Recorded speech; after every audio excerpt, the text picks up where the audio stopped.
Hey everyone, what's going on? It's Waseem here from Naxos Xerjoff. Thank you for joining me on another fragrance review. Today I'm going to be looking at a fragrance from the house of Xerjoff, and the fragrance I'm looking at today is called Naxos. This is an incredibly popular fragrance here, especially on YouTube, as well as the fragrance groups and discussion boards such as Base Notes and Fragrantica. So Naxos was released in the year 2015, so relatively new fragrance, about 4 years old, and it's classified as aromatic spicy. Let me just quickly run through the notes and then I'll talk about what it smells like, give you an idea in terms of performance on my skin, and I'll give you my final overall rating. So let's talk about the notes of Naxos. At the top of Naxos, you're going to get bergamot, lemon and lavender. The heart of the fragrance is jasmine, cinnamon, honey and cashmeran, and the base of the fragrance is tobacco, tonka bean and vanilla. So those were the notes of Naxos, but what do we get on our skin? When I first spray on Naxos onto my skin, I get a blast of bright bergamot, as well as some spices coming from the note of the cinnamon, this beautiful warm spices, and along with that I get some lemon and some honey. The opening of Naxos for me has a touch of a medicinal feel, and it reminds me of this particular cough sweets or cough candies we have here in the UK called lockets, and these lockets were lemon and honey flavored, and you'd eat them when you had a sore throat or a cold, and the smell of lockets is exactly what I get in the opening of Naxos. It has this medicinal, sweet, slightly warm honey and lemon sort of feel. As the fragrance dries down, it loses that medicinal feel that I got in the opening, and the most prominent notes that I get is the honey, which has become the most dominant aspect of this scent. And along with that honey, you get this beautiful, gorgeous floral note of the jasmine, which is playing an excellent backing player. As the scent of Naxos further dries down onto your skin, I find that the honey stays pretty much dominant throughout. The jasmine is still there, adding a lot of classiness and elegance, and there's a touch of tobacco as well, giving it a little bit of a spicier warmth in the dry down.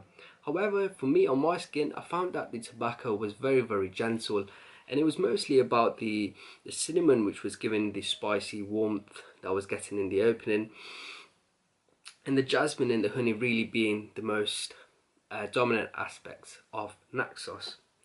Naxos gets a lot of comparisons to another very popular fragrance, and it's actually one of my favourite fragrances of all time, and that is Pure Havane from the house of Thierry Mugler. I believe the comparisons between the two fragrances is due to them both being sweet tobacco scents. However, I found that the comparison to be quite strange. I find that Naxos and Thierry Mugler's Pure Havane are completely different. Sure, they do share some similar notes such as the tonka bean, the vanilla, the tobacco and the honey, but they smell totally different and give off a very different feel.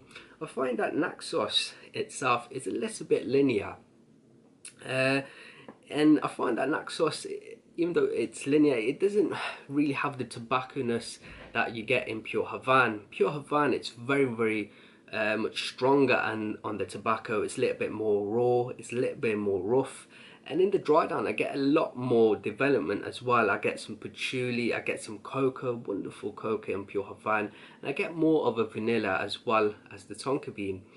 In Naxos itself, I don't get too much of the vanilla or the tonka bean. There's a touch of creamy, slight powdery sweetness from the tonka bean in the dry down, but again it's very faint for me. I find that Naxos is a little bit more linear. It's really all about the honey with a touch of jasmine and a very faint tobacco. So yeah, I find that the comparisons between Naxos and Pure Havane to be a little bit strange, at least on my skin. For me, Naxos, it does give off a very elegant, very regal, very classy sort of feel. I can imagine a very beautiful blonde woman who's wearing a white dress wearing Naxos. It gives off that sort of feel. Again, for me, I find Naxos to be a little bit more feminine, feminine leaning rather than being a strong masculine scent. For me, Thierry Mugler's Pure Havane, that does seem like a very masculine scent. But saying that, I find that this is unisex, as all fragrances are. but I do find that Naxos sort of reminds me of a scent I would imagine a beautiful blonde woman in a white dress to be wearing. So like I've said, it's a very classy, very elegant scent. So in terms of situations, I feel Naxos would be perfect for formal settings when you're dressed your best. In terms of seasons, Naxos would work perfectly in the fall or the autumn.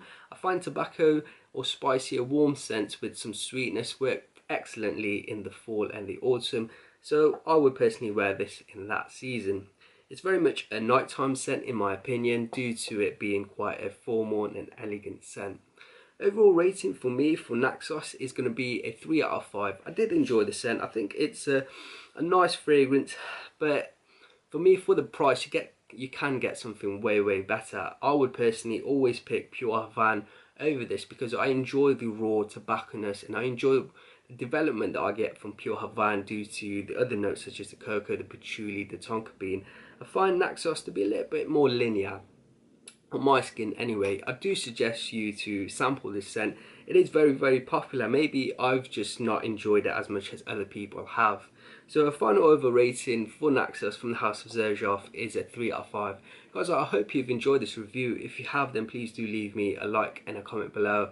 And until next time, my friends, see you later.